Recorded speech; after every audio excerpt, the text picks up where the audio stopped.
Поштувани учесници, денес јас и моите соговорници ќе имаме таа во наводници несреќа да ја водиме сесијата која што е после ручек, за која што сите знаеме дека понекогаш знае да биде многу тешка, меѓутоа јас имајќи го предвид она што денес ќе го разговараме и ќе биде презентирано, сум убеден дека ќе се отвори една мощна интересна дискусија во однос на тоа. Моето име е Гоце Коцецки, доаѓам од Македонското здружение на млади правници и работам како координатор за правна помош и застапување. Лично како некој кој што веќе 8 година работи на темата на бесплатна правна помош, обезбедува правна помош за сиромашни граѓани и истражува правната рамка која што се однесува на пристапот до правда, ми представува особена чест и задоволство да го модерирам денешниот панел на кој што ќе го отвориме прашањето за правните потреби на маргинализираните групи. Најпрвен пред да започнеме со панелот, јас сакам да ја искористам оваа прилика во име на Македонското здружение на млади правници да го честитам јубилеот на Фондацијата Отворено општество 25 години работа во Република Македонија. Заслугите на Фондацијата во поглед на отвореното општество и на демократизацијата се општо познати, меѓутоа јас сакам да го истакнам заслугата која што Фондацијата има од аспект на пристапот до правда. Може со целосно да се тврди дека да не беше активноста на Фондацијата Отворено општество, Законот за бесплатна правна помош ќе замреше, како и многу други закони кои што во Република Македонија се донесува, а на крајот замре. Тема на денешниот панел ќе биде правните потреби на маргинализираните групи. Секој од нас интуитивно може да има представа од прилика со какви правни проблеми се соочуваат граѓаните. Оние кои што работат директно со обезбедување на правна помош имаат информации емпириски. Да, луѓе што доаѓаат во нашава канцеларија најчесто имаат потреба од таква и таква правна помош, се соочуваат со такви и такви правни проблеми. Но, ако сакаме да градиме политики кои што ќе бидат засновани на докази, потребни се методолошки издржани анализи кои што точно ќе ни дадат информации кои се правните проблеми на одредени категории граѓани и како истите најсоодветно да бидат адресирани. Затоа имам честа денес да имаме еден мощно интересен панел во кој што ќе ги анализираме правните потреби на повеќе различни категории граѓани. Мои соговорници денес ќе бидат Ивица Цековски, кој што соработник за застапување во ХОПС, опции за здрав живот Скопје, Васка Лешовска од Реактор, истражување во акција, Јасминка Фришкич, извршна директорка од Здружение за еманципација, солидарност и еднаквост на жените ЕСЕ, и господинот Еб W. Кари, кој што е виш научен соработник на Канадскиот форум за граѓанско право. Секој од нив ќе даде презентација на анализи кои што ги имаат вршено, кои што се однесуваат за специфични правни потреби на граѓаните со кои што тие најчесто се соочуваат. Секој од нив ќе има по 15 минути можност да ги презентира собствените наоди, а потоа вие како публика ќе имате можност директно да се вклучите со ваши прашања и коментари со цел да имаме една мощно издржана дебата. За да возможиме вклучување на што е можно повеќе лица, времето за коментари и за прашање предлагам да го ограничиме на 3 минути.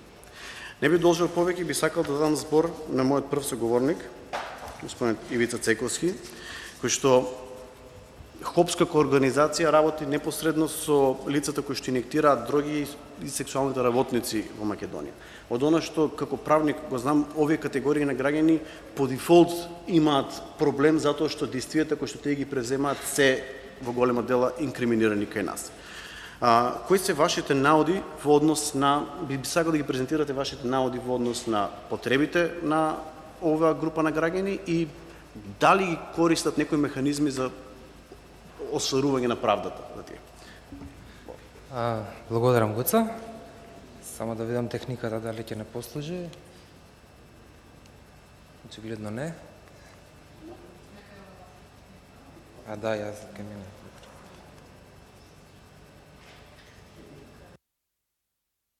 Добро. Само како вовед, значи употребата на дроги и сексуалната работа како активности во Македонија не се криминализирани според кривичниот законник. односно не представуваат кривични дела. И затоа јас сум овде да ви пренесам 3 практично пораки. Првата е дека луѓето кои што инјектираат дроги и сексуалните работници во Македонија, како што слушнавте и утрово, се соочуваат со 10-кратно повеќе проблеми отколку општото население во нашава држава.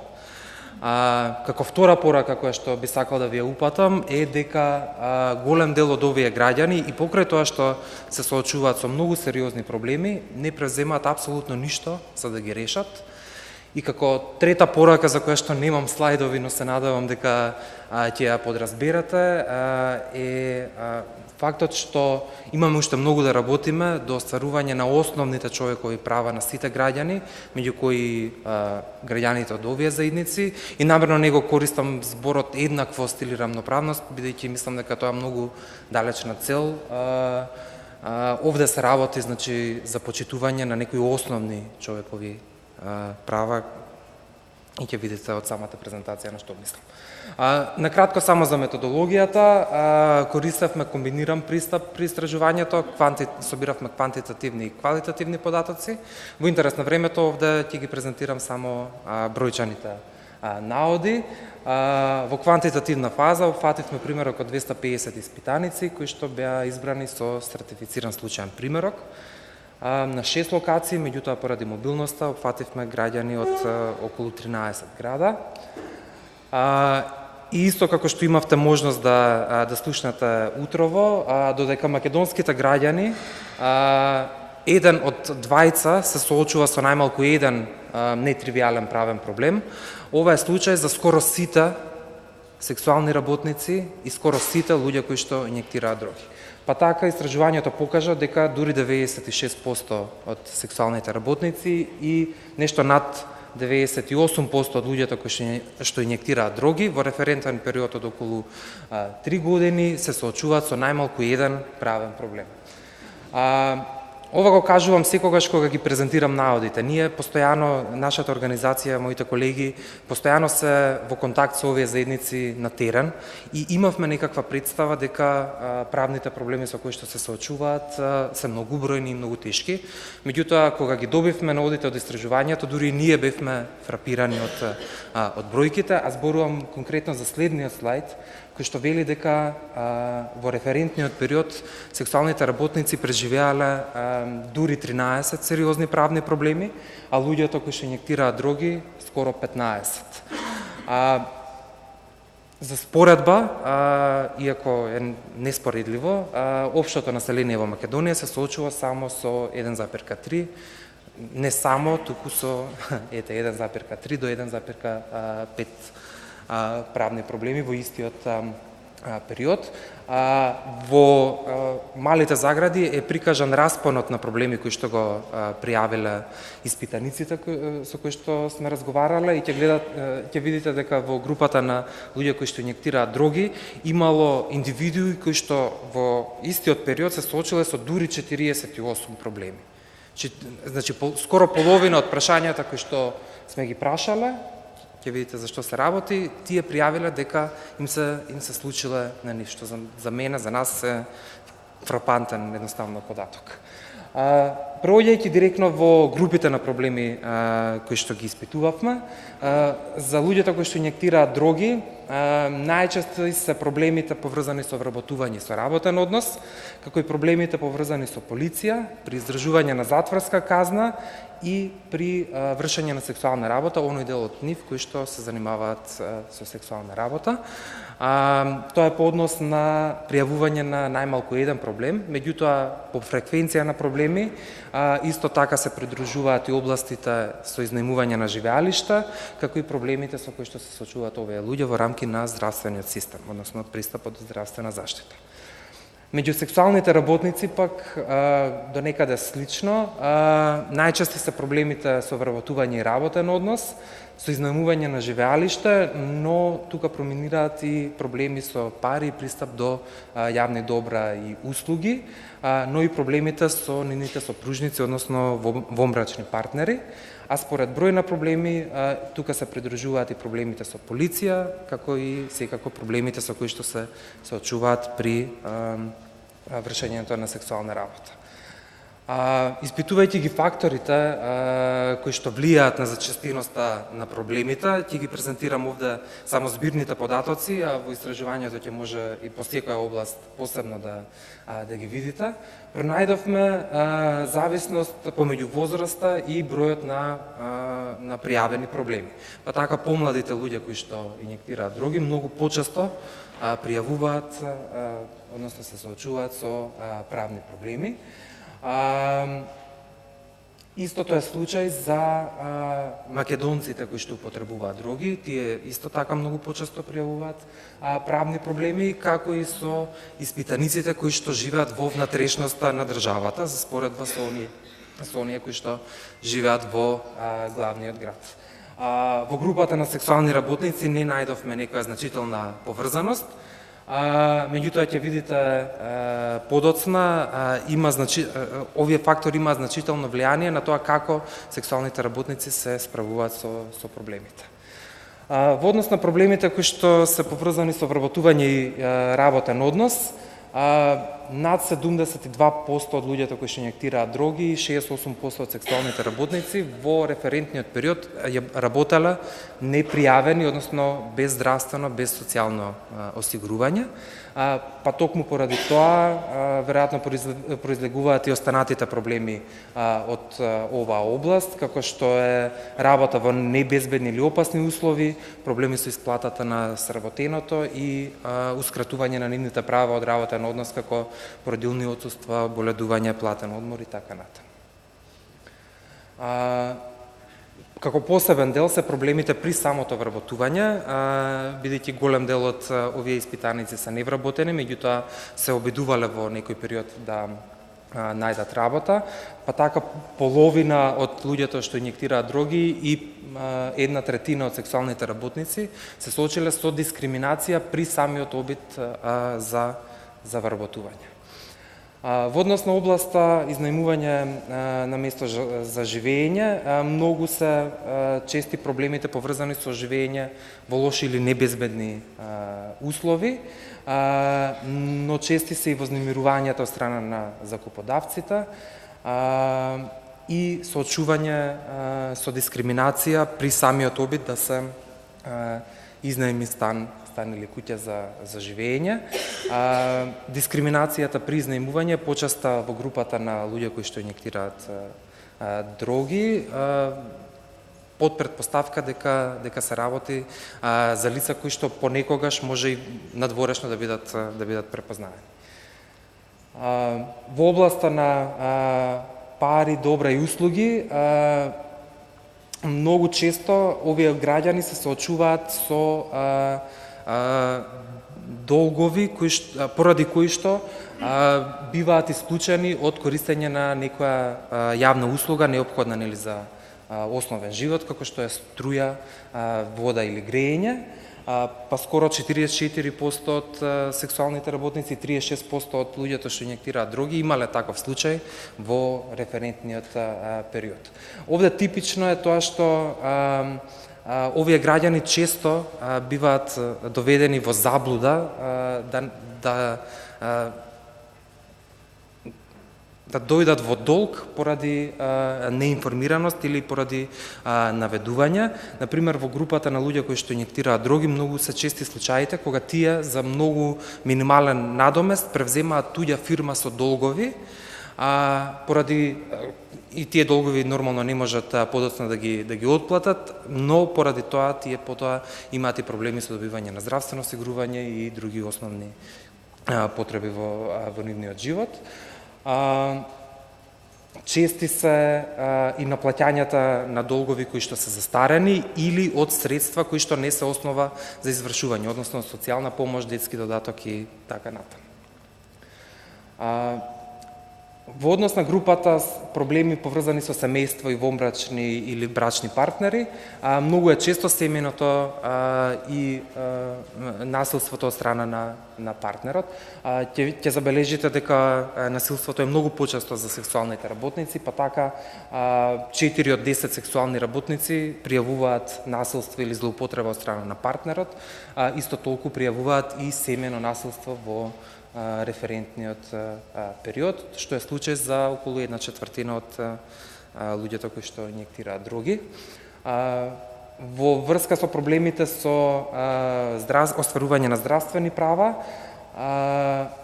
1/10 се соочуваат со проблеми дури со добивање на здравствено осигурување, меѓутоа тука потипично е дискриминацијата од страна на здравствените работници. Па дури 45% од луѓето што инјектираат дроги и 1/4 од сексуалните работници пријавуваат дека се соочиле со конкретни видливи форми на дискриминација во здравствениот систем, а тоа е користење на дополнителна заштита при медицински интервенции, навредување или недолично однесување од страна на здравствените работници и слично. А за 1/5 од луѓето кои што инјектираат дроги, често се случува да им биде одбиено правото за лекување, дури при сериозни здравствени проблеми, значи приврски на рани, операции, при прием во болница и така натаму. Проблемите со полиција се чести и во двете групи. Ќе забележите дека над 2/3 од луѓето што инјектираат дроги и 1/2 од сексуалните работници пријавуваат неправеден третман од страна на полицијата. Овде најчесто се работи за профилирање или претрес кој што самите го карактеризираат како неоснован или неправеден, меѓутоа чести се и физичкото и психичкото малтретирање од страна на службениците. И оно што изненадува можеби најмногу е одбивањето на полицијата да евидентира, дури да евидентира дела кои што сами ги пријавуваат. За сексуалните работници тоа е најчесто насилството, значи полицијата одбива да евидентира такви случаи. Како една типична област која што беше придодадена на ова истражување се проблемите со кои што се соочуваат овие луѓе при издржување на затворски казни, па например нешто под 1/3 од испитаниците со кои што комунициравме биле во затвор во периодот од 3 години, значи во референтниот период на истражувањето, и во затвор тие многу често се соочуваат со добивање на соодветна здравствена нега. Ускратено има правото дури да поднесат представка до Народниот правобранител како еден механизам за заштита на правата, меѓутоа за скоро 2/3 од луѓето кои што инјектираат дроги, со кои што сме контактирале, тие тврдат дека биле отпуштени од затвор без соодветна документација, значи без лична карта, без осигурување и така натаму, иако законска обврска на затворските служби е да ги припремат овие луѓе за излегување од затвор, и од немањето на лични документи понатаму произлегуваат и други проблеми, како пристапот до супституцијска терапија кога ќе излезат надвор и така натаму. Од проблемите при сексуална работа, значи многу се чести загрозувањето на безбедност при вршење на сексуална работа. Често се случува да луѓето кои што се занимаваат со сексуална работа да не можат да ги наплатат услугите од клиентите, и поради тоа што сексуалната работа некако е во некоја сива зона во Македонија, тие често се принудени да даваат сексуални услуги без можност за избор на клиентот. Значи, иако доброволно се занимаваат со сексуална работа, понекогаш се доведуваат во ситуација да не можат да одбијат да дадат услуга на некој клиент. Чести се исто така и злоупотребите од страна на службени лица при вршење на сексуална работа. Тие од вас кои што бевте на панелот во сабота, можевте да посведочите и на видео запис од сексуална работничка која што сведочеше дека често дека имало случаи кога полициски службеници си ги бараат парите назад со покажување на назначка. Од квалитативниот дел од истражувањето разбравме дека тие случаи се се поретки, меѓутоа еве се уште постојат и мора да се обрне внимание. Тоа беше во однос на правната потреба, јас веќе немам време, затоа само уште имам уште неколку минути, добро, само да кажам што прават овие луѓе откако ќе се соочат со волку сериозни проблеми. Значи, ние ги прашавме кој од пријавените проблеми за нив е најсериозен, што малку отстапува од принципите, можеби, од пристапот во истражувањата за пристап до правда, меѓутоа сметавме дека е најсоодветен модел за утврдување на пристапот до правда за овие заедници. Така најсериозни гледате дека се проблемите со полицијата, со семејството и сличните, како што ви спомнав на почетокот. Голем дел, тоа е последниот бар на слайдот, не превземаат апсолутно ништо за решавање на нивните најсериозни проблеми. Значи, 1/3 од двете заедници не превземале ништо за да ги решат нивните проблеми, а голем дел исто така, сосема очекувано, се обидувале прво сами да ги решат своите проблеми, најчесто во контакт со другата странка. Кога ги прашавме зошто не превземаат ништо за решавање на проблемите, тоа е најчесто поради изгубената надеж дека било кој може да им помогне. Гледате дека околу 40% одговориле дека тоа е случајот. Типично тука, бидејќи имаше опција и друго, значи има и други причини поради кои што тие не превземаат никаква акција за решавање на проблемите, и во објаснувањето тие објаснуваат дека тоа е најчесто поради страф од влошување на проблемот. Значи, при проблемите со институциите или со нивните партнери, од страф од влошување на проблемите не превземаат никакви акции. Неактивноста е почеста при проблемите со полицијата, при проблемите поврзани со здравствена заштита и при проблемите со сопружници или вонбрачни партнери, како и проблемите при сексуална работа. Во групата на сексуални работници многу понеактивни се сексуалните работнички кои што се со ромска етничка припадност. Значи, тие значително почесто не превземаат ништо за да ги решат проблемите во споредба со граѓаните од другите етнички заедници. Мажите сексуални работници се многу често понеактивни во споредба со жените и со трансродните лица, како и оние сексуални работници со понизок степен на образование. И ова е последно, го ветувам. Само сакам да кажам дека каде во оние поретки случаи кога овие лица бараат помош, тоа најчесто го прават кај правници или кај други лица во здруженија на граѓани. Многу ретко се користат другите механизми за правна заштита, како што се општинските служби, народниот правобранител, еве полицијата и слично, додека исто така честа инстанца за барање на помош, како и во општото население, се роднините, пријателите, колегите, што до некаде нели ја оправдува инвестицијата во параправната помош, бидејќи нормално овие луѓе прво ќе се обратат кај своите колеги и блиски. Благодарам. Ако имате прашања, после може да поразговараме за останатите 20 слайда. Ти благодарам многу, Ивица. Беше, имајќи го предвид деталноста и мноштвото податоци кои што ги презентираше, навистина интересни работи. Да, за жал, точно е тоа дека, иако обезбедувањето на сексуални услуги и користењето на дрога само по себе не е инкриминирано како кривишно дело или како прекршок, меѓутоа заради мощна строгата казнена политика која што и мощно строгиот прогон кон овие дела, кој што е предмет на друга дебата дали е тој оправдан или не, се случува овие лица независно што не се сторители на кривишни дела, индиректно да бидат поврзани и како што и самото истражување кажа дека полицијата е онај најсериозен проблем со кој што се соочуваат. Споменет на работа која што ќе искористам за да ја поврзам со следната презентација, а тоа е проблемот со преземањето на туѓа трговска друштва и туѓа фирма.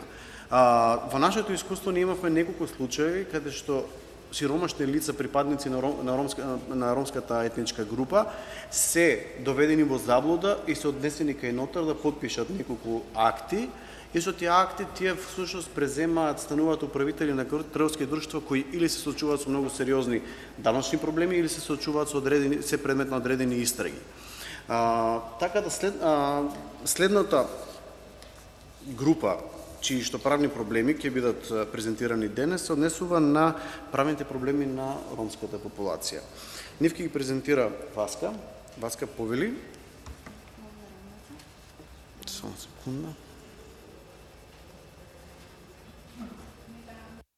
Само што. Повели. Пред да започнем со презентацијата.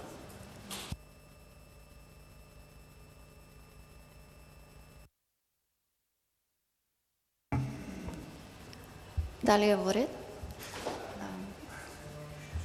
Пред да започнам со презентацијата, сакам прво да го честитам 4 век јубилеот и да упатам огромна благодарност до сите граѓани кои што учествуваа во истражувањето и сите граѓански организации кои што беа дел од истражувањето и не помогнаа во собирање на податоците. Повеќе од очигледно е дека и ова истражување се потпира на интелектуалната традиција која што правните настани ги концептуализира како проблеми кои што отвараат законски прашања без оглед на тоа дали нивните собственици ги препознаваат како правни и без оглед на тоа дали превзеле нешто за да ги разрешат. Оттаму двете главни цели на ова истражување се опишување на пејсажот на правни проблеми на ромите во Република Македонија и идентификување на вообичаените патишта до правда. Третото прашање на панелот не е нужно поврзано со дизајнот на ова истражување, но неизбежно се наметнува од потребата за контекстуализирање на наодите. Споредбите и разликите се очекувани и верувам ќе ги правиме во текот на презентацијата. Бидејќи доаѓам од организацијата која што ги правеше двете истражувања, чувствувам потреба пред да ме понесе ентузијазмот за споредби, накратко да ги нагласам методолошките разлики. Повеќе од очигледна е временската дистанца од 5 години која само по себе го отвора прашањето дали нештото во меѓувреме се променила, но покрај тоа очигледно е дека истражувањето од 2013, како што презентираше Христина, беше спроведено со телефонски интервјуа, додека за теренската реализација на ова истражување беа користени интервјуа лице в лице, беа ангажирани 58 анкетари, чија работа беше координирана од 15 супервизори, од 12 граѓански организации, дел од представниците на овие организации се тука денес, зашто чувствувам особена трема, бидејќи прв пат ги презентирам при нив овие истражувања. Како во истражувањето од 2013 година, најпрво во референтниот период од 3 години се идентификуваа или диагностицираа проблемите со кои што се соочуваат граѓаните. Временски предпоследниот проблем се избираше за да се разгледа патот до правда или што се превзеле или не превзеле граѓаните. Дали стигнале до правда воопшто.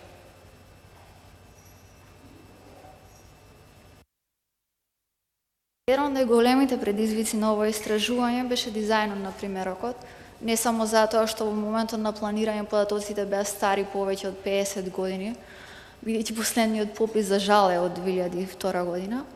Меѓутоа, особен предизвик беше амбицијата да се дизајнира демографски репрезентативен примерок за популација која што е малцинска. Избравме 19 општини од Република Македонија, каде што процентот на ромите е поголем од 2,66, колку што всушност изнесува процентуалната застапеност на ромското население според пописот од 2002 година. За жал, заради големата резиденцијална сегрегираност на ромите беше релативно лесно да се мапираат ромските населби каде што сегрегирано живеат ромите. Во овие населби со систематски случаен избор беа избрани ромските домаќинства, каде што со примена на случаен избор или правилото на последен роден ден беа избрани испитаниците кои што учествуваа во ова истражување. Во конечниот примерок влегоа 1011 испитаници. Се сеќавате, 49% од граѓаните во Република Македонија се соочиле со барем еден проблем во последните 3 години. 70% од граѓаните роми имале барем еден проблем во последните 3 години. Најранливи се оние со најмалку приходи и меѓу домаќинствата кои што живеат само со 5000 денари месечно, Процентот на граѓани кои што се соочиле со барем еден проблем изнесува 79. Ова е пејсажот на најзачестени правни проблеми кај ромите. 38% од граѓаните рекле дека се соочиле со проблем со домување. Меѓу овие проблеми најчести се проблемите со прекин на електрична енергија или друга јавна услуга со водоснабдување. Може да забележите дека секој четврти граѓанин во периодот од последните 3 години живеел во мрак или без водоснабдување во некој период. 27% од граѓаните рекле дека имале проблем со пари или со долгови, што е значително почесто од општата популација, каде 16% изјавиле ваков проблем. Меѓутоа, е релативно мал процент ако се земе во предвид дека 62,8% од граѓаните живеат во домаќинства со приходи пониски од 10.000 денари, а 26,2% живеат со приходи пониски од 5.000 денари. Зошто треба внимателно да се толкуваат овие инциденции и стапки начално, би сакала да илустрирам со коментарот на една од истражувачките.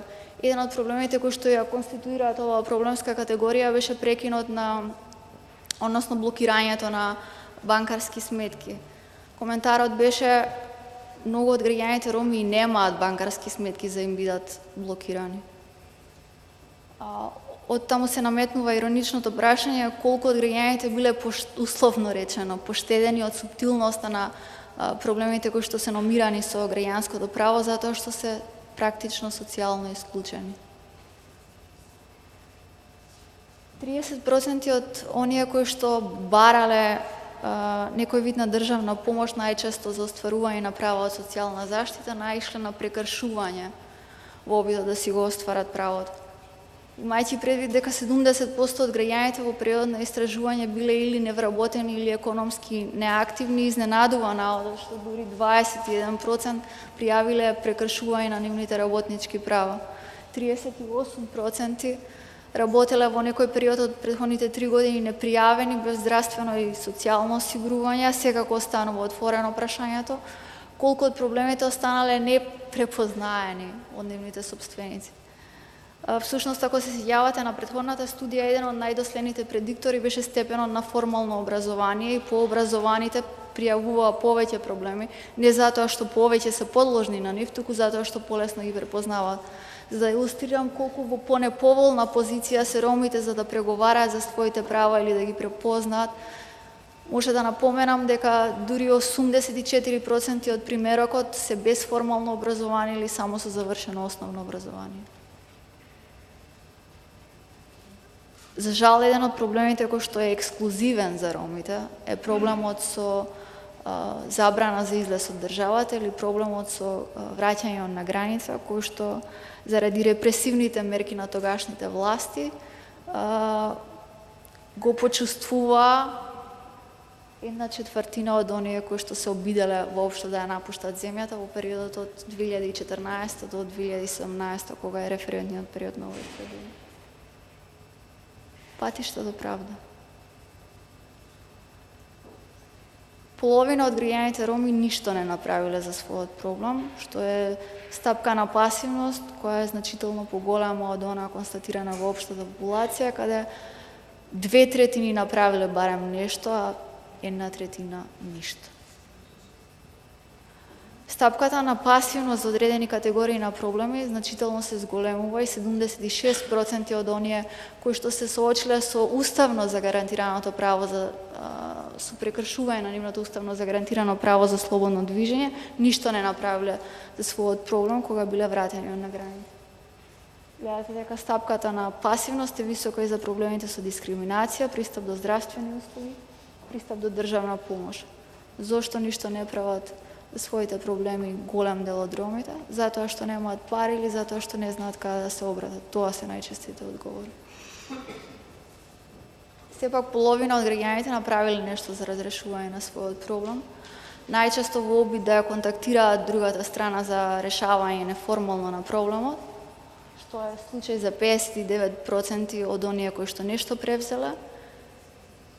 28% контактирале граѓански организации во обид да го разрешат проблемот, А за 22% активноста се сведува само на помош и совет од пријатели или роднини кои што имале сличен проблем.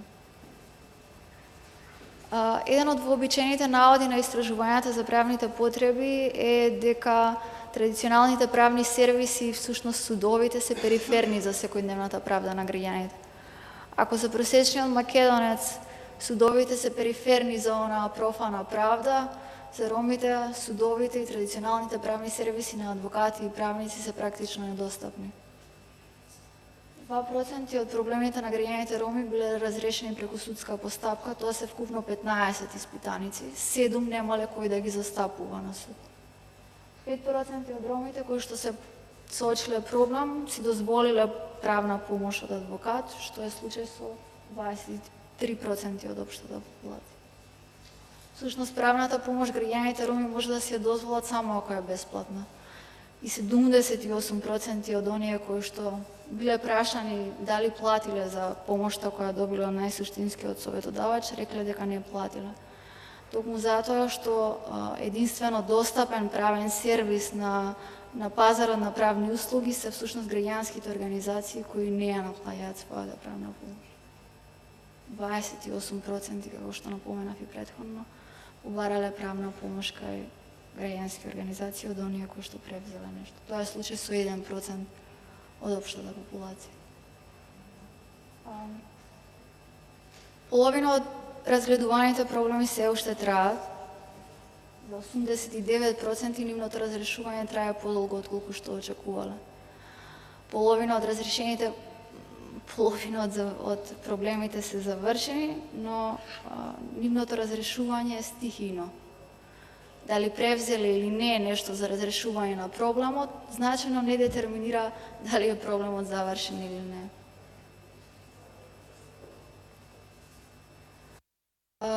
Дали е проблемот завршен или не зависи од тоа дали граѓанинот направил нешто, но зависи од тоа како е перцепиран проблемот, односно дали се соочува инцидентно или постојано со проблемот. Хронично отворени се проблемите со домување и 70% од граѓаните се оценети како незавршени, а 90% од проблемите поврзани со забрана за напуштање на земјата се оценети како завршени, не затоа што се разрешени. Ироничната поврзаност, која што беше констатирана и на студијата од 2013 година, ја констатиравме и тука, колку е поскап проблемот, односно колку повеќе чини, толку е поголема мотивацијата да се превземе нешто за негово разрешување, но од друга страна, колку е поскап проблемот, толку е помала и веројатноста проблемот да е решен. Во 53% од проблемите на граѓаните роми, другата страна е државата. Перцепцијата за искусена неправда е многу поверојатна ако од другата страна е државата, приватна организација или работодавач. Може би имплицира ова дека асиметријата на моќ е многу поголема ако од другата страна е вклучено правно лице. 74% од испитаниците рекле дека проблемот и предизвикал висок стрес, т.е. го оцениле повисоко од 5 на скала од 1 до 7.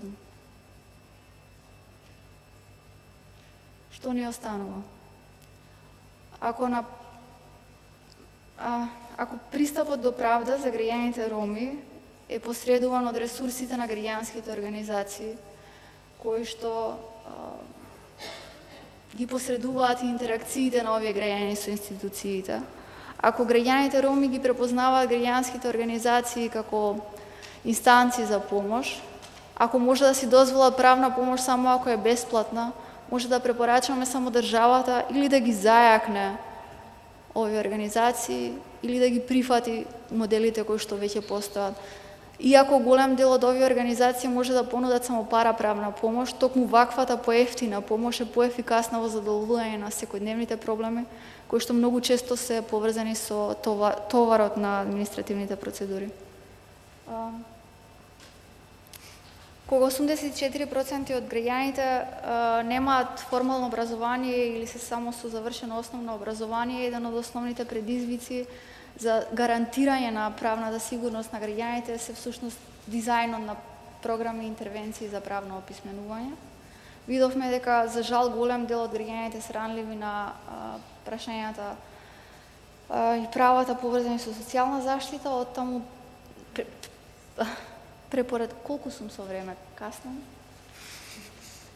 Ајде, завршни зборови. Океј. Да, секвенционирање на чековите за остварување на правата од социјална заштита и веројатно ревидирање на институционалните практики кои систематски ги лишуваат ромите од своите права. Фала ви, извинете за времето, стварно не можам. Благодарам многу, Васка. Поубавен беше податокот дека 76% од интервјуираните лица не побарале никаква помош за случаите кога биле вратени од граница. Затоа што тоа се работи за едно од основните уставни права, слобода на движење и правото на еднаквост. Меѓутоа, факт е очигледно дека тоа се случи. Беше многу интересна дискрепанцата во однос на општата популација каде припадниците на ромската етничка заедница бараат помош, значи за разлика од општата популација каде што доминираат адвокатите, кај ромската популација се граѓанските организации.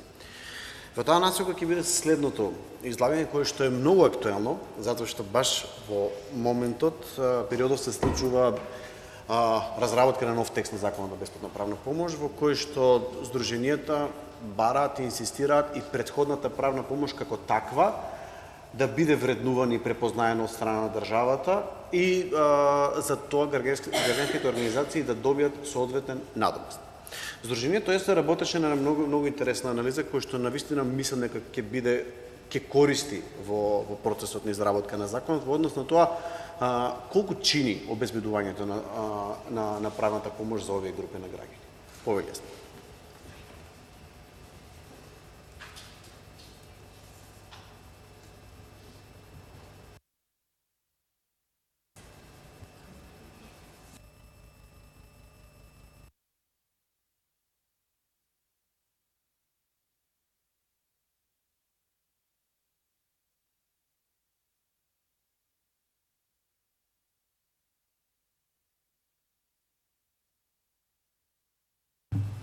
Црвено кога е уклучено, се извинувам, јас чекам било да биде. Добро.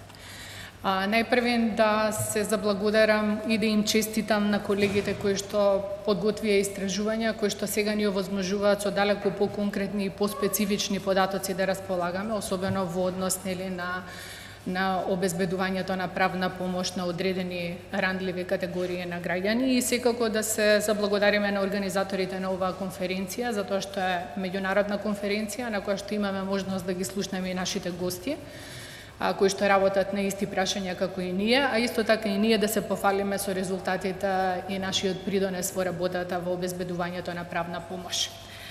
Морам да кажам дека, иако Гоце веќе спомена, Фондацијата Отворено општество Македонија, особено за своите активности во рамка на така наречената заедничка рамка за правно описменување кој што се спроведува во последните години, даде огромен придонес токму кон ова. Сите овие студии кои што денеска ги слушнавте се практично дел од таа заедничка рамка и ни овозможиве да дојдеме до далеку поконкретни и поспецифични активности кои што можат многу да ни помогнат на нас обезбедувачите на правна помош, на оние на кои што ни се обраќаат.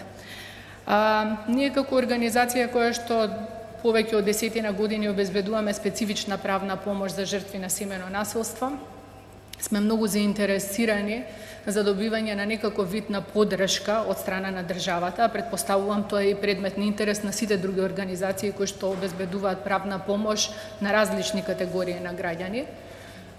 Заедничкиот именител за сите нас е дека обезбедуваме правна помош на луѓе кои што тоа не може да си го дозволат, односно на сиромашните.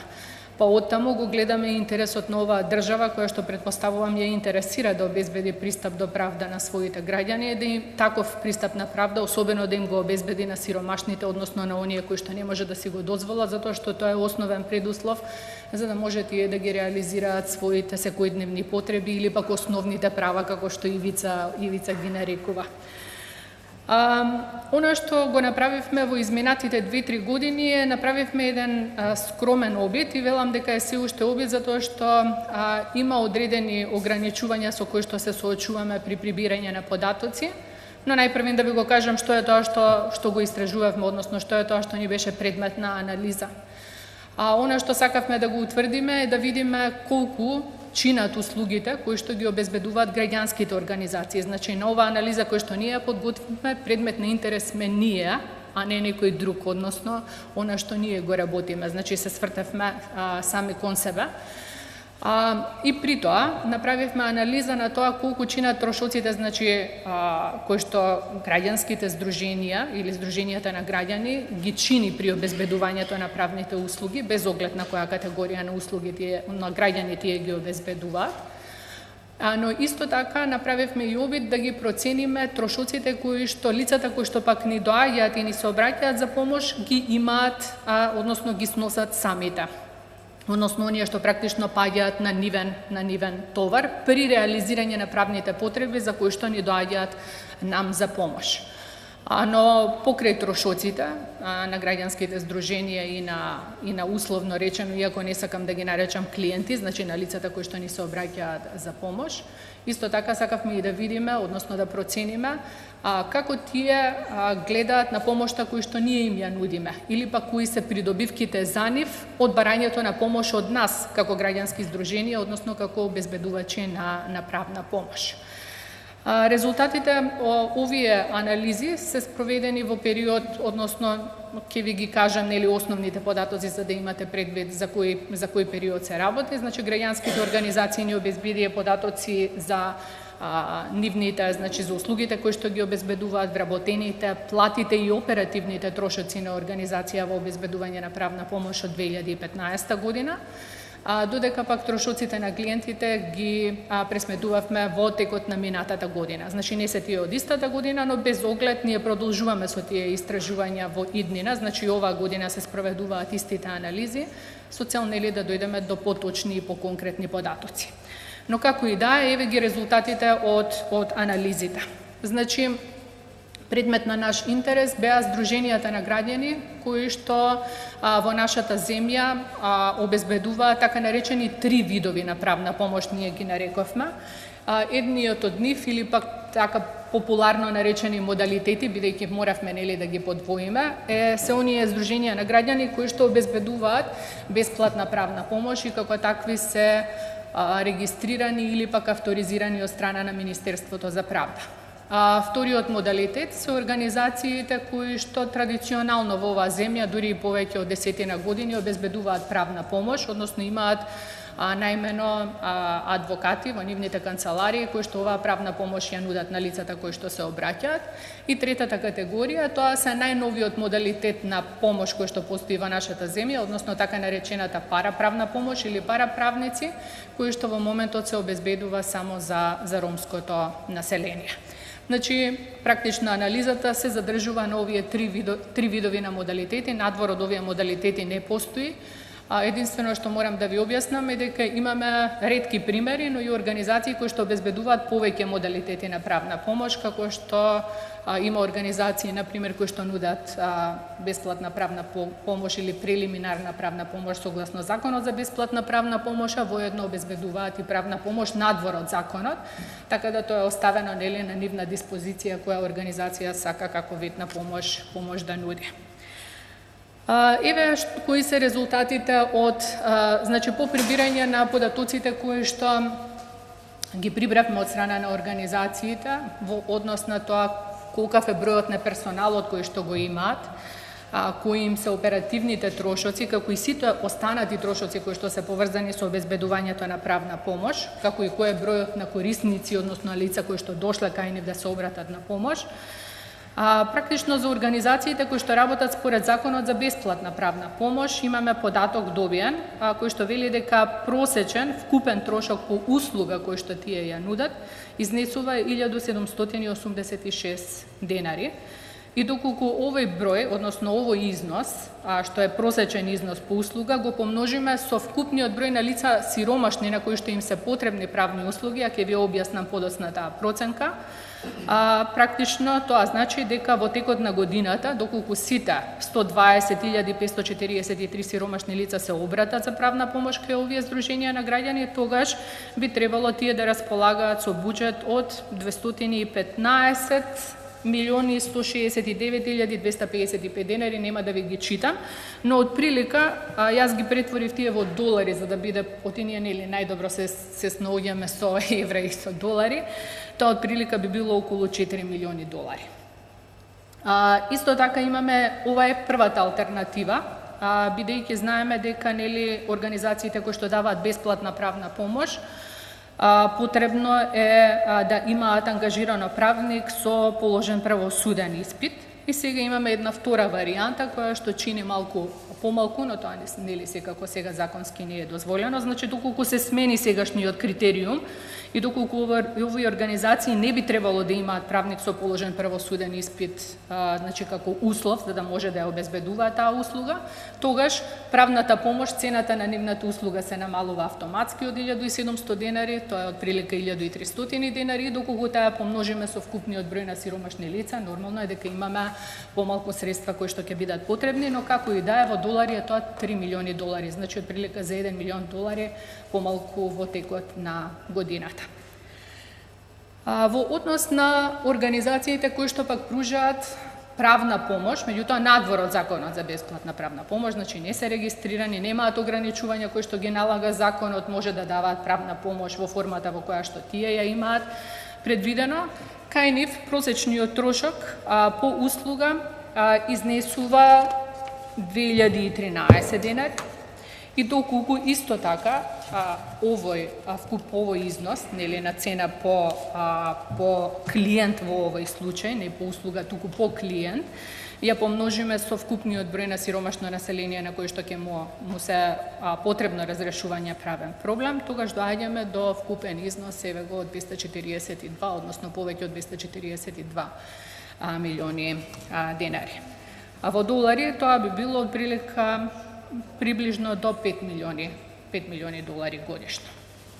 И сега доколку ме прашате, значи цената по трошок и цената по клиент се добиени врз основа на трошоците на плата и оперативните трошоци и сите други трошоци, ќе повторам, што се поврзани со правна помош кај организациите.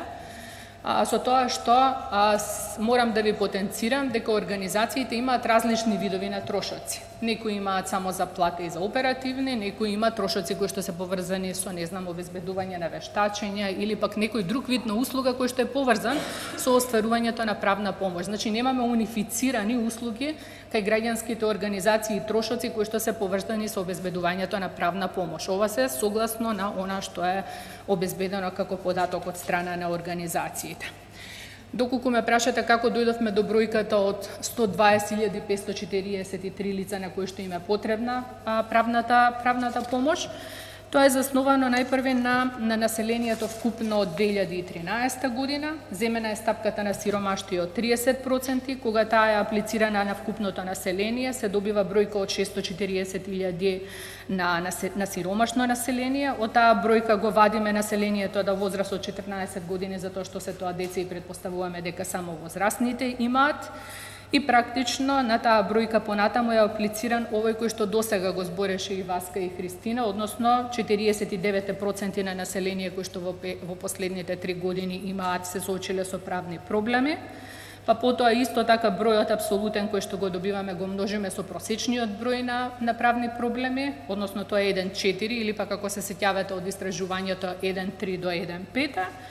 И на крајот, кога вкупниот број од 3 години ќе го поделиме на една, доаѓаме до некаде 120.000, значи граѓани кои што многу е веројатно дека во текот на годината ќе се сретнат со некој вид на правен проблем и ова би било практично оптималниот број на луѓе кои што ние би ги очекувале да побараат правна помош. Тоа е во однос на овие два модалитети на правна помош. Сега, како што ви реков, во последните години, односно некаде од 2008 година наваму, ние заедно со повеќе ромски организации развиваме обезбедување на параправна помош. Тоа е вид на помош во кој што луѓе кои што не се правници, а со соодветна обука и постојан надзор, и нормално тогаш кога треба со професионална правна помош, ги остваруваат правата на ромските граѓани во Република Македонија. Имаме повеќе организации кои што обезбедуваат ваков вид на помош. Кај нив анализата покажа дека просечен трошок по услуга изнесува 1765 денари, со тоа што доколку овој број го помножиме со бројот на роми кои што очекуваме дека ќе има правни проблеми, а тоа се над 20.000 ромски граѓани, тогаш годишно би ни било потребно над 36 милиони македонски денари, или пак тоа му доаѓа некаде околу 700.000 долари годишно. И сега ние не ќевме овој првиот податок во првиот дел од слайдот кој што го гледате, се однесува само на трошоците на ромските организации, но реалноста е тоа што ние како организација, односно ЕСИ, им обезбедува техничка помош и поддршка, така да на овие трошоци нивни ги додадовме и нашите трошоци како организација кои што се поврзани со обезбедувањето на параправна помош. Па така додавањето на трошоците на ЕСЕ автоматски го зголемува и трошокот вкупниот практично по услуга, и доколку го додадеме овој наш трошок на организацијата, тогаш имаме практично по клиент 3000 денари за овој вид на услуга, односно вкупно ќе се потребни над 63 милиони, или тоа му доаѓа околу милион повеќе од милион долари. И сега во однос на како дојдовме до бројот на роми практично, бидејќи тоа беше многу тешко, за да го објаснам, нели? Тргнавме од податоци кои што се расположливи, нема многу да должам. Има една анализа на вкупно население во Куманово кој што е направена, која што ни укажува на вкупен број на предпоставувам на возрастно население, тоа ни беше основниот параметар, и понатаму ги користевме сите други параметри како во истражувањето во однос што ви ги објаснив на 120.000 на сиромашно население. Значи практично оперираме со бројки кои што ни се познати. Значи ова се трошоците кои што ги сносат организациите кои што нудат помош, меѓутоа ние во текот на минатата година прибиравме податоци од луѓето кои што доаѓаат, односно ни се обраќаат за помош, и тоа различни видови на трошоци. Морам да ви кажам дека патните трошоци се најчестите трошоци кои што ги сносат луѓето кои што ни доаѓаат на нам за помош. Меѓутоа покрај патните трошоци и има според видовите на модалитети, има повеќе други видови на трошоци со кои што тие се соочуваат. Едни, значи, повторно ќе повторам, патувањето е, например, кај 107 од 166 вкупно било застапено, а следно по него се, например, административните такси, други видови на трошоци и така натаму. Значи, практично патните трошоци се меѓу највообичаените и најчестите трошоци кои што паѓаат на терет на оние кои што ни бараат помош. Ова е табела во кој што се покажани вкупните трошоци, исто така според видот на помошта. Значи, гледате кај просечниот трошок, ќе видите, например, оние што се обратиле според Законот за бесплатна правна помош, пријавиле дека имаат вкупно 713 денари како трошок. Кај бесплатна правна, овие се ВОМ првите, а според Законот за бесплатна 249 денари, и највисоки трошоци по клиент се пријавени кај параправната помош, што се должи на патни трошоци на доаѓање од странство, авионски билет, и затоа е толку висок, ова го должам како објаснување. Меѓутоа, како и да е, во просек, секој кој што ќе ни дојде на нас да ни побара помош, од свој джеб треба да плати околу 20 долари. Тоа е трошокот кој што вообичаено го имаат луѓето, барем од оние кои што досега пријавила. Овие податоци треба да се земат со ограничување, затоа што на овие 166 луѓе според кои што сме ја правеле анализата, само на 30 им бил завршен случајот, што значи дека се уште има трошоци кои што може да ги пријавуваат, но ние прикажуваме сликата соодветно на она што имаме прибрано како податок. И ова може би најинтересното последно, како не оценуваат луѓето кои што доаѓаат да бараат помош. Оценувавме повеќе параметри. Најмивме независни луѓе кои што не припадници на нашите организации, кои што нудат помош и кои што направија интервју на сите лица кои што побарале, и практично оваа анкета која што е спроведена ја сметаме за објективна, да биде непристрасна, значи сосема други луѓе кои што се надвор од организацијата беа ангажирани од наша страна, им се јавија по телефон на клиентите кои што се обратиле кај сите организации за помош во последната година и еве како се тие оценети, односно ова се аспектите кои што ние ги прашувавме. Значи ги прашавме дали сме биле учтиви, дали со почит сме ги третирала, дали имало искрена комуникација, дали им сме им го објасниле процесот на барање на помош, дали сме објасниле кои права и опции, практично можности им стојат на располагање, дали тоа што сме го објасниле сме го направиле на разбирлив начин, дали навреме сме им обезбедиле услуга и дали имале при тоа можност да прашаат, односно да разјаснат одредени околности. И еве како што гледате, според оценките нивни, практично оние кои што се обратиле кај организациите кои што во рамки на Законот за бесплатна правна помош бараат услуги, ги оцениле со 69%, оние кои што нудат надвор од Законот за бесплатна правна со 97% и оние кои што барале параправна помош со 93%. Ова се отприлика резултатите од со сите ограничувања кои што ги има нели истражувањето. Она што сакам последно да ви го кажам е дека овие милиони на долари кои што сега ви ги споменав, доколку се споредат со вкупниот буџет на Република Македонија за 2018 година, не сакав бројките кои што се потребни да ги споредувам со буџетот на судството, затоа што тоа не би било нели соодветно, и затоа ги споредував со буџетот на Република Македонија. Значи, ако државата им обезбеди на организациите кои што во рамките на Законот за бесплатна правна помош обезбедуваат нели правна помош за сите сиромашни граѓани, тој буџет би бил 0,09 од вкупниот буџет на Република Македонија. Ако тоа го прават организациите кои што обезбедуваат правна помош, тоа би било за буџетот 0,10%, иако на овие што обезбедуваат параправна помош го обезбедат за сите роми, тоа би било 0,02% од буџетот на Република Македонија. Ова е чисто за да видите дека милионските суми на долари во споредба со вкупниот буџет и не значат толку многу, доколку, ќе повторам, државата сака со наша помош да обезбеди пристап до правда на оние на кои што им е најпотребна. Ви благодарам. Тебе, Јасминка. Предпоставувам ќе има презентација на ова анализа, така? На столчињата предпоставувам го имавте инфографикот, а колегите мои го донесоа истражувањето е на предната маса, целото истражување, така да земете го, има во него нормално многу повеќе податоци од она што јас ви го презентирав сега. Така, добро, благодарам. Обезбедувањето на правна помош е особено напредното во одредени држави кои што имаат долга традиција на правен систем. Една од државите кои што има најдобро развиен систем на правна помош, во кој што правна помош обезбедуваат како пробона адвокати, граѓански организации и правни клиники, е обезбедувањето на правна помош во Канада. Затоа би сакал да дадам збор на господинот Аб да даде презентација во однос на истражувањето кој што ги има превземено за правните потреби на граѓаните во Канада. Повелете, господине.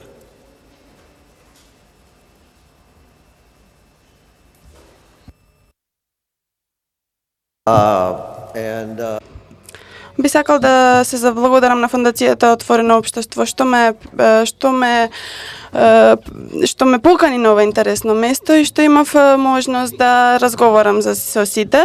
Ќе направам две поенти за две истражувања, за три истражувања, но за тоа ќе направам аналогија на две други истражувања. Првата точка што сакам да ја направам е кога се справувате со мали подрачја, како например област која што ја покрива правна дејност, клиника, имаме. Ќе ви дадам повеќе податоци понатаму за да ви ги објаснам сиве овие работи од онаму каде што работам. во случај да се изгубам, втората поента која што сакам да ја направам, дека многу луѓе кои што имаат правни потреби, не значи многу повеќе отколку да се знае што треба да знаете нешто повеќе за комплексноста на нивните животи, за да можете да навистина да им ги исполните потребите на овие луѓе.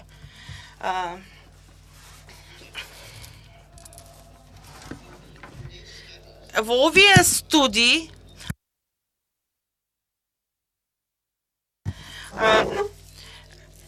например, ние сакавме дека она што го земавме како го примивме во нашето известување, 35% од сите проблеми биле поврзани со а кога ги прашавме нашите клиенти директно, тие кажаа дека 40% од сите проблеми биле поврзани со домирот. А во еден програм кој што јас ја направив правното издржување, ја каде што правев правно советување, дека 37 од проблемите, а 29% им биле поврзани со пристапот до владени услуги. И во еден програм кој што го направив во подалеку од правната клиника, 25% од проблемите биле поврзани со домувањето. Немам поента, но направивме национална анкета.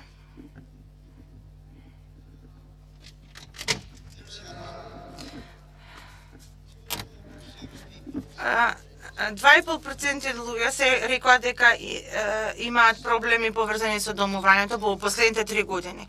Значи,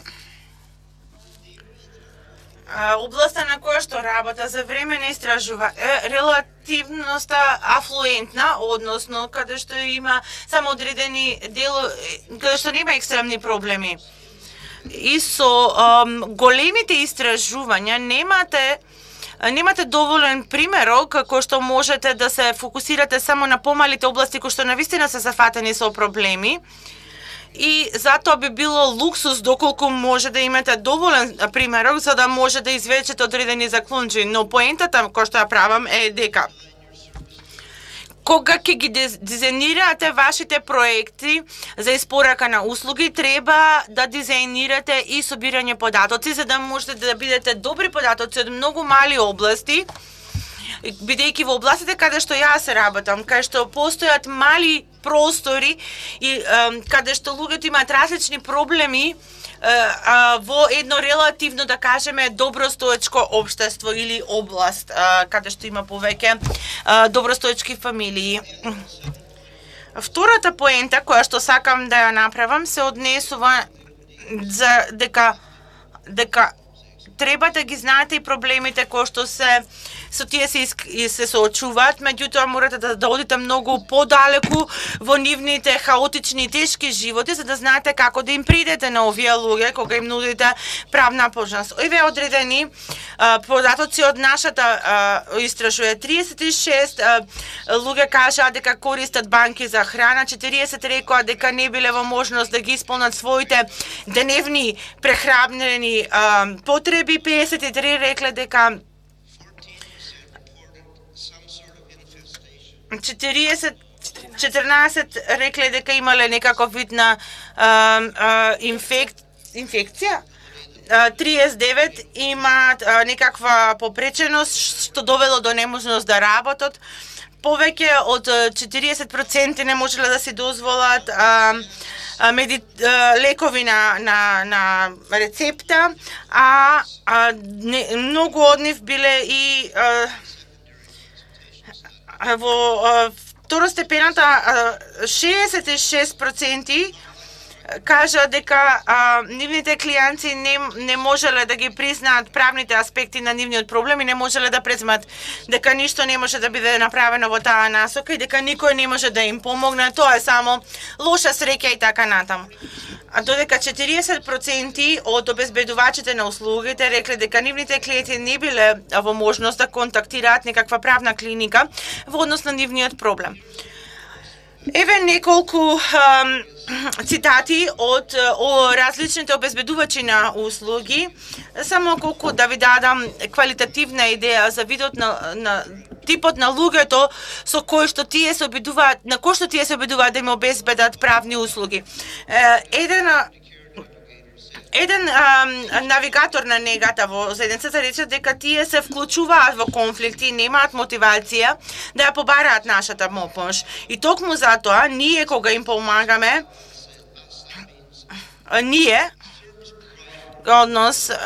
обезбедувачна услуга во организација кој што го презема тој случај и ги водат под рака нивните клиенти за да ја добијат помошта која што ми е потребна.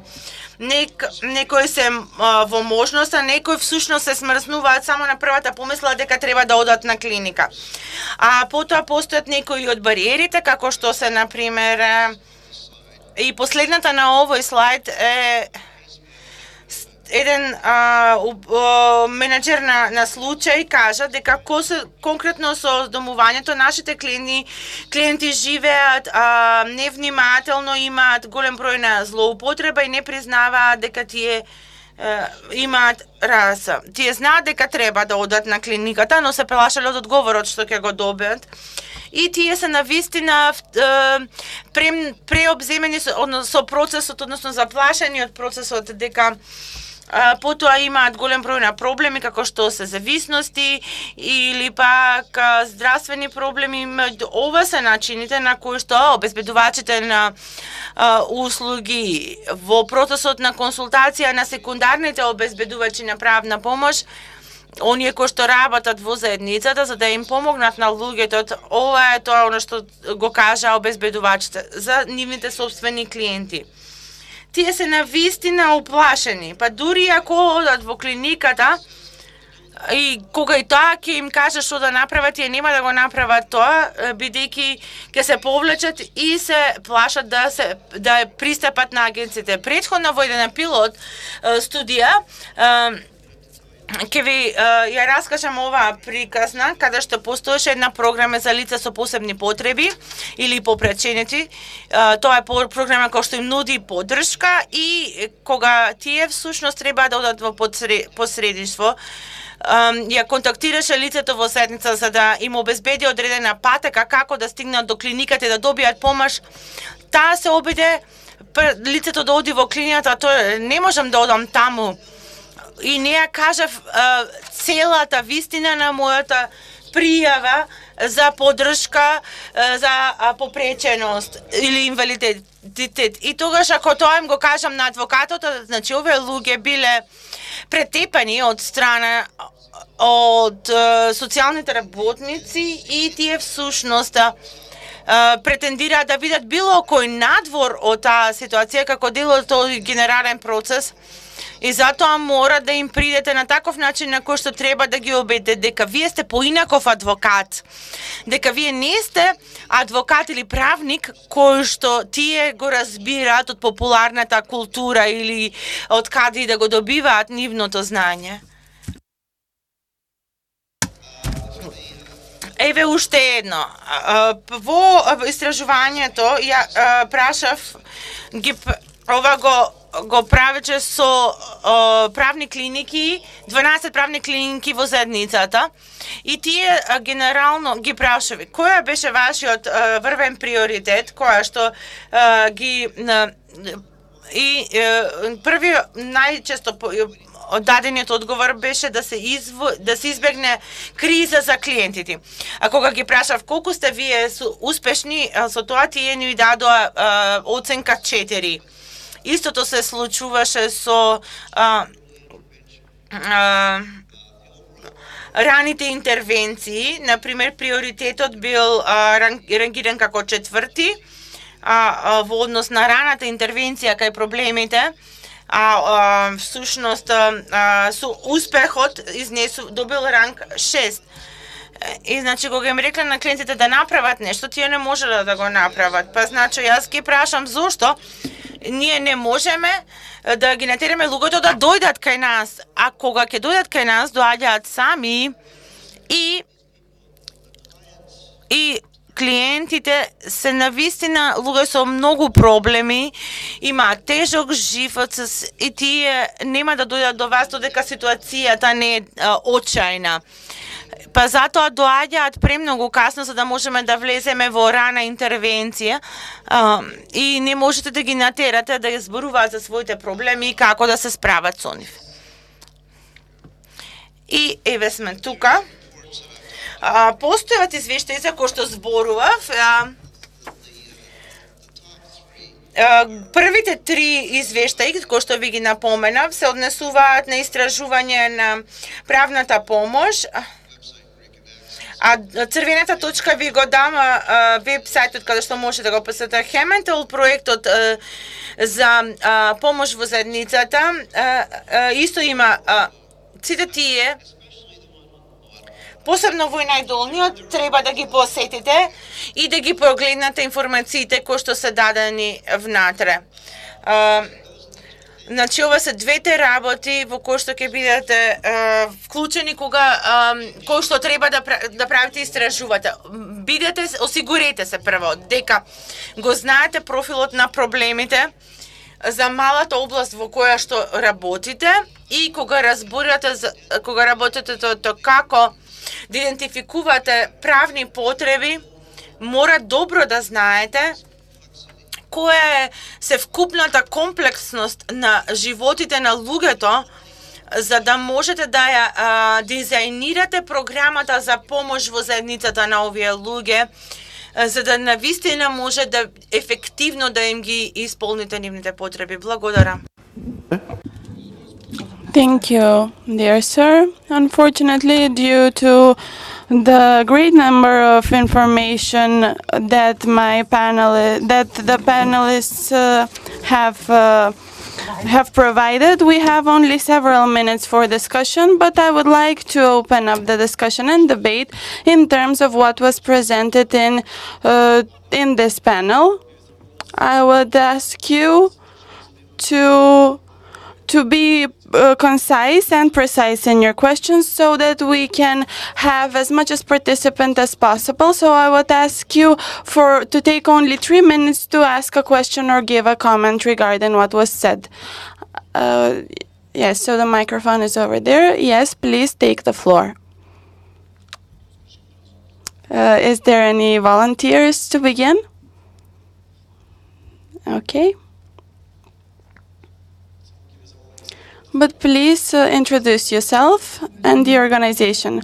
My name is Sanja Jovanovic. I am a legal associate in Skopje in the Association for Support of Persons Living with HIV. I would like to ask Mr. Kari, and I have a question regarding the issues with clients in terms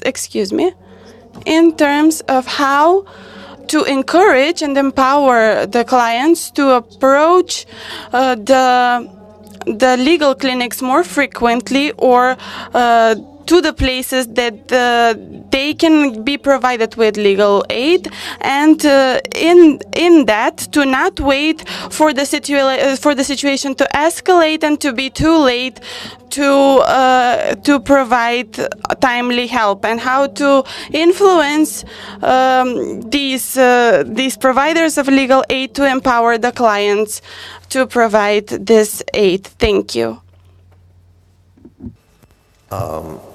What the clinics, the clinics that I'm working with in southwestern Ontario, if you know where Toronto is, it's just a few hundred kilometers, just about between 50 kilometers and 100 kilometers or so west of Toronto. Influenced by the broad research that's been very powerful in identifying the difficulties that people have, the barriers that people have, recognizing problems and acting on them. What these clinics have started to do is to develop outreach programs. And the clinic that I'm doing most of my work with has developed a whole series of outreach. They've developed legal secondary consultation, they've developed legal health checkup, they have a very, very unique way of doing PLEI, which I can tell people about after, which is a very interactive way of where a lawyer does PLEI and information and advice become merged together. It's not one of these didactic things where you tell people what the law is and how the justice system works. And thank you very much. Now go to the clinic. They've developed remote access points out in the community. All things to try to reach out to people where they are and where they spend their time, and to try to reach out to people who would not otherwise come to the clinic. And you do it by having an access clinic at a food bank, or that's an example, but things like that.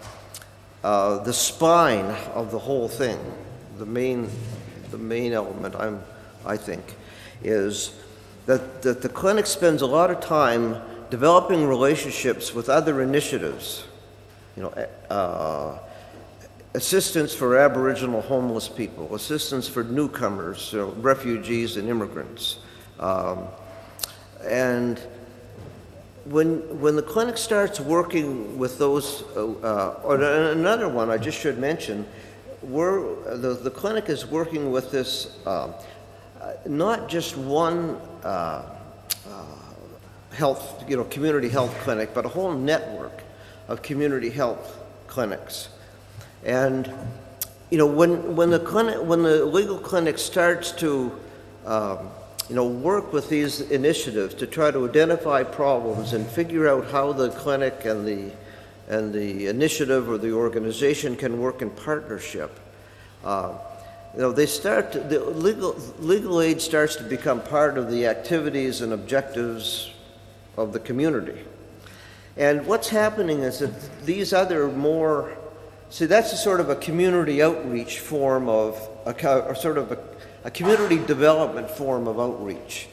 Now these other more specific forms of outreach, kind of service delivery forms of outreach like legal health checkup or PLEI, they tend to cluster around the community outreach initiatives, because you get into a discussion with the community network or the agency, and they learn about legal health checkup, or they learn about legal secondary consultation, or they find out that you will send a lawyer out to do a PLEI session, or you will set up a weekly clinic at their location. So these other more specific outreach programs or initiatives cluster around the broader ones. And, that gives legal aid a presence in the community and starts to make legal aid, starts to make the provision of legal services part of the fabric of community in a way which it would not otherwise be, because they attach to the activities and the objectives of the community networks that are out there already. Does that get at your questions? That's what we're trying. And this is the project that I'm doing now, is an assessment of that. And, I'm convinced that, outreach, Pascal already wrote about this, but I won't mention that. Outreach and holistic and integrated services are the two kind of pillars of, legal services or legal aid. And, again, most clinics try one or maybe a couple of more or less separate outreach initiatives. The way that this clinic that I'm working with, Halton Community Legal Services, is developing outreach, they're trying to build their whole service delivery model around outreach. And I think that's the way you have to do it. But I just have my enthusiasm rather than any evidence.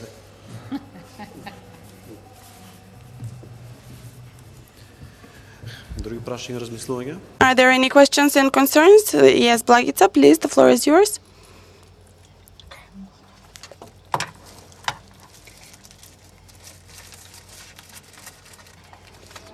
My name is Blagica Kirov from EHO, Educational Humanitarian Organization from Štip. It is an authorized association for providing legal aid, free legal aid, and with regards to the analysis of costs and the most interesting part that we have discussed with my colleagues is the assessment of benefits, and it seems that the difference is drastic in terms of percentage between the three modalities, and the civil society organizations are ranked at the lowest level, and I do not have time, and we don't have sufficient time to analyze, but my question is, what is this due to? And maybe so maybe the civil society organizations providing legal aid according to the law on free legal aid have a very lower assessment from the system on free legal aid, and not our services that we have laws and explanation and possibilities of answering a question, and I believe that we were able to provide more equal access to approach, and I believe that in 2016 we had the opportunity to provide free legal aid, and on contrary, I believe that the citizens were satisfied with our work. Thank you. Да. Значи, резултатите од анализата не се за споредување. Извинете, дали може само уште едно прашање па понатаму? Не, бидејќи се извинувам што вака се убацувам, се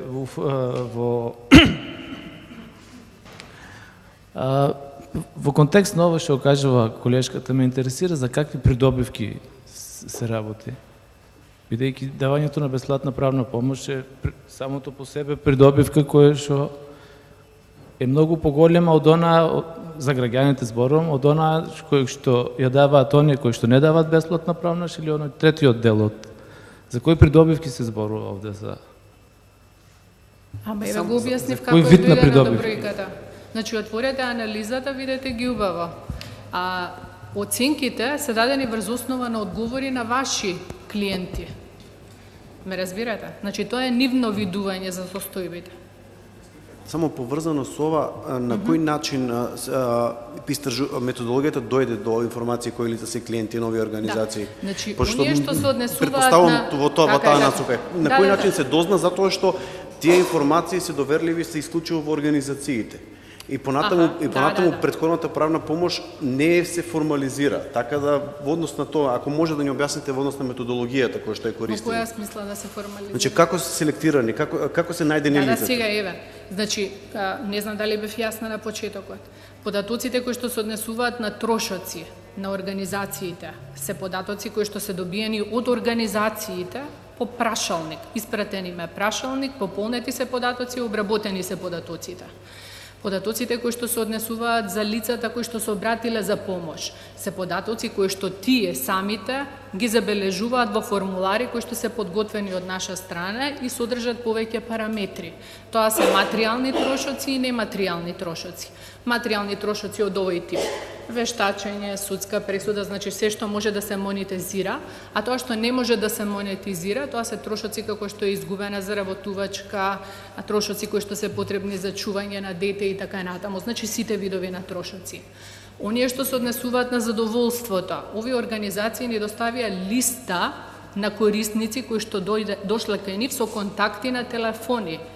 Ние сме се јавиле на телефон и сме ги прашале по прашалник по однос на овие параметри дали се задоволни од нивната работа. Врз основа на нивните одговори на лицата, листата која што ни е доставена од организациите е направена проценката. Значи тоа се податоци кои што ги обезбедиле оние кои што обезбедуваат помош и лицата кои што ја користеле таа помош. Тоа е нивната проценка. Значи имате, предпоставам, листа на организации кои што се регистрирани и кои што ја го доставија. Значи, ќе отворите анализата, ќе видите, во првиот дел кој што се однесува на нивните трошоци на услугите, учествуваа повеќе организации. Мислам дека се 11, ако не се лажам. А во вториот дел кој што се однесуваат на трошоците на лицата кои побарале помош се помалку организации, односно тоа се вкупно 7. Но во анализата ги пишува сите. Ги има со име на организацијата, број на клиенти, се има внатре податоци. Се што е обезбедено од организациите е обработено и презентирано. Да. Интересно прашање, меѓутоа претпоставувам да се види анализата најпрвен, па понатаму да се дискутира, коментира. Други прашања? Коментари? Добро, тогаш предлагам да го затвориме панелот. Сакам да им се заблагодарам многу на моите соговорници, на вистина истрпни податоци за корисниците на други сексуалните работнички, за ромската популација, финансиските аспекти, како и ситуацијата во однос на прашање во Канада. Ви благодарам на сите. Одиме по агенда, значи имаме, предпоставувам, 15 минути пауза и се враќаме. 45 минути, извинете.